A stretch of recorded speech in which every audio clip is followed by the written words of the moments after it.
Assalamualaikum warahmatullahi wabarakatuh. Kami dari kelompok 3 mata kuliah Perilaku Organisasi ingin menjelaskan tentang kepemimpinan dan kekuasaan.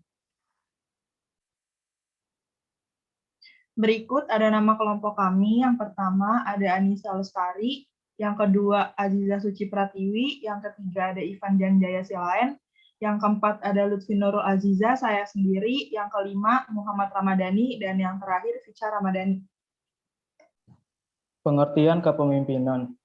Kepemimpinan adalah sifat yang diterapkan individu yang bertindak sebagai pemimpin untuk mempengaruhi anggota kelompoknya untuk mencapai sasaran dan tujuan yang telah disepakati bersama.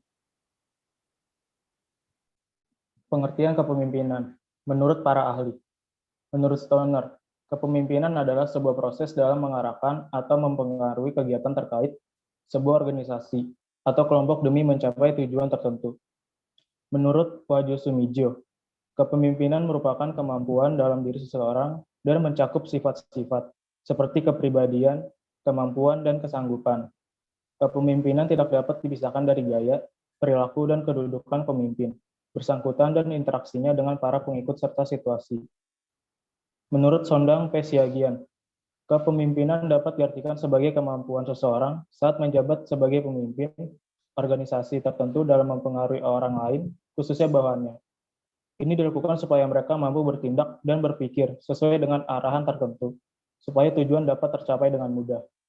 Menurut Hemhill dan Jones, kepemimpinan adalah perilaku individu ketika memimpin aktivitas dalam kelompok atau organisasi tertentu atau organisasi untuk mencapai tujuan bersama atau shared goal.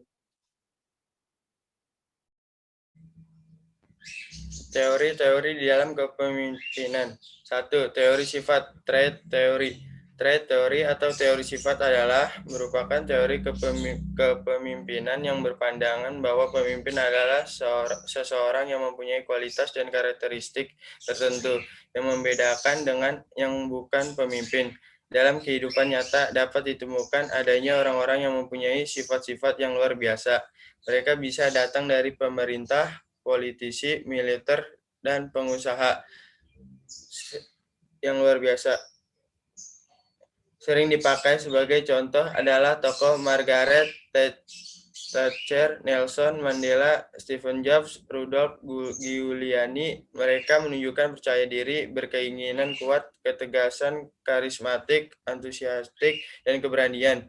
Teori kepemimpinan ini menyatakan sifat alami tertentu yang dimiliki seseorang cenderung dapat menjadikan pemimpin yang baik. Perlu digarisbawahi, memiliki kualitas diri tertentu tidak serta-merta menjadikan Anda pemimpin hebat. Sifat yang dimiliki antara lain daya tarik, kecerdasan, dan karisma. 2.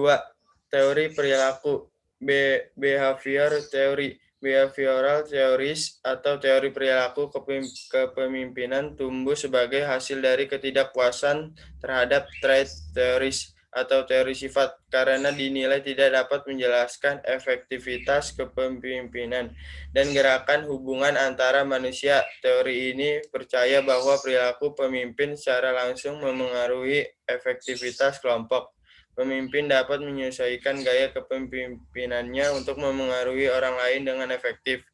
Teori perilaku berfokus pada perilaku, sikap, serta lingkungan yang membentuk Anda menjadi pemimpin hebat.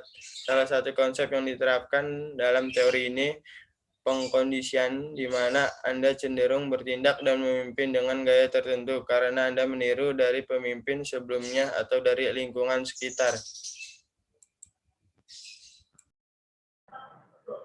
Kepemimpinan kontingensi atau kontingensi leadership. Kontingensi leadership atau kepemimpinan kontingensi adalah kepemimpinan mengedepankan pada situasi kerja dan budaya organisasi. Teori kepemimpinan ini dikemukakan oleh Frederick E. Fiedler yang mendalilkan bahwa gaya kepemimpinan yang sukses paling baik ditentukan oleh determinan situasional. Teori ini dikenal dengan teori kontingensi kepemimpinan atau contingency theories of leadership.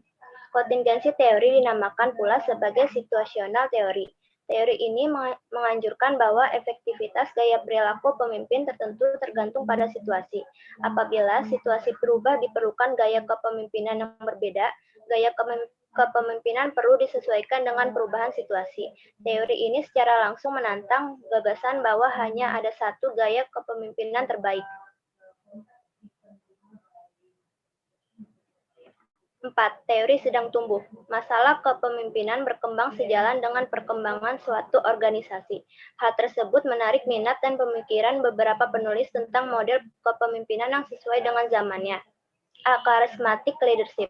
Charismatic leadership adalah kemampuan memengaruhi pengikut didasarkan pada bakat supernatural dan kekuasaan atraktif.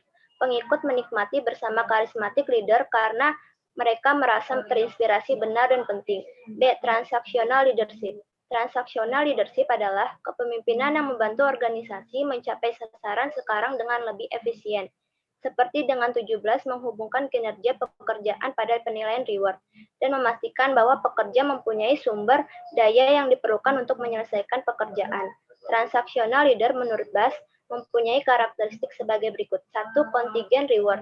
Kontrak atas pertukaran reward atas usaha menjanjikan reward atas kinerja baik mengenal penyelesaian. Manajemen the exception atau aktif. Mengamati dan mencari defisiensi dari aturan dan standar tindakan korektif.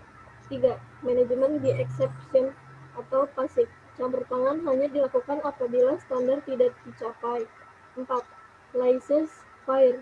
Melepaskan tanggung jawab, menghindari membuat keputusan.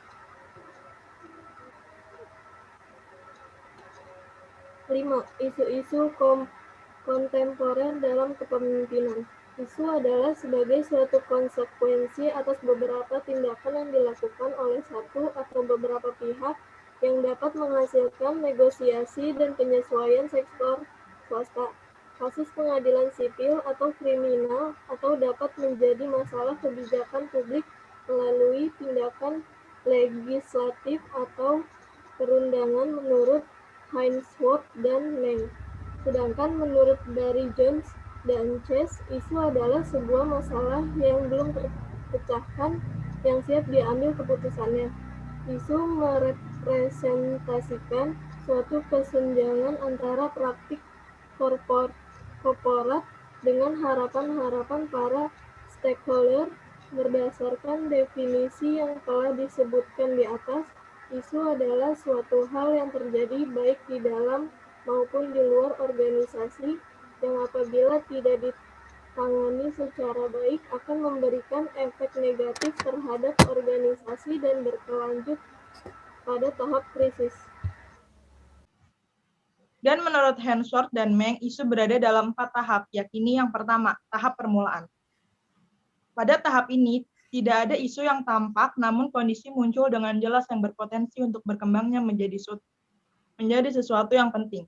Isu terjadi dalam organisasi ketika kelompok secara signifikan mempunyai permasalahan dalam perkembangnya secara politik, kebijakan, ekonomi, atau tren sosial. Dalam tahap ini harus diketahui apakah ini termasuk isu yang penting atau tidak. Yang kedua, tahap mediasi. Pada tahap ini, isu telah berkembang dan memberikan pengaruh terhadap organisasi secara jelas. Organisasi masih dapat menjaga isu tidak berkembang dengan memperhatikan isu-isu lainnya. Selain itu, organisasi harus mengelola arus informasi dengan memberikan informasi dua arah yang cukup kepada masyarakat secara aktual dan benar. Tahap organisasi. Tahap organisasi adalah di mana isu sedang berkembang dan menjadi topik pembicaraan yang berkembang menjadi krisis. Publik akan membentuk jaringan untuk mendesak organisasi melakukan suatu tindakan terhadap isu yang berkembang ini. Organisasi harus memberikan penanganan yang cepat dan melibatkan stakeholder. Dalam tahap ini, media memiliki peran yang penting karena kemampuan komunikasi massanya. Organisasi perlu melakukan pemantauan terhadap media. Diperlukan teknik media relation yang baik agar isu dapat mereda dengan cepat. Ada tahap resolusi. Jika telah mencapai tahap ini, Berarti adanya anggapan bahwa isu telah selesai, namun organisasi harus terus melakukan pemantauan untuk mencegah isu datang kembali. Efektivitas kepemimpinan. Efektivitas kepemimpinan adalah pemimpin yang mampu menjalankan fungsinya dengan baik, dengan memberikan manfaat bagi organisasi, seperti menjaga reputasi organisasi yang baik, selalu memotivasi bawahannya, meningkatkan keuntungan atau profit untuk organisasi. Tingkat efektivitas kepemimpinan. Tingkat efektivitas kepemimpinan diteruntukkan dari hasil bersama antara pemimpin dan orang-orang yang dipimpinnya dan sangat dipengaruhi oleh kepribadian pemimpin tersebut.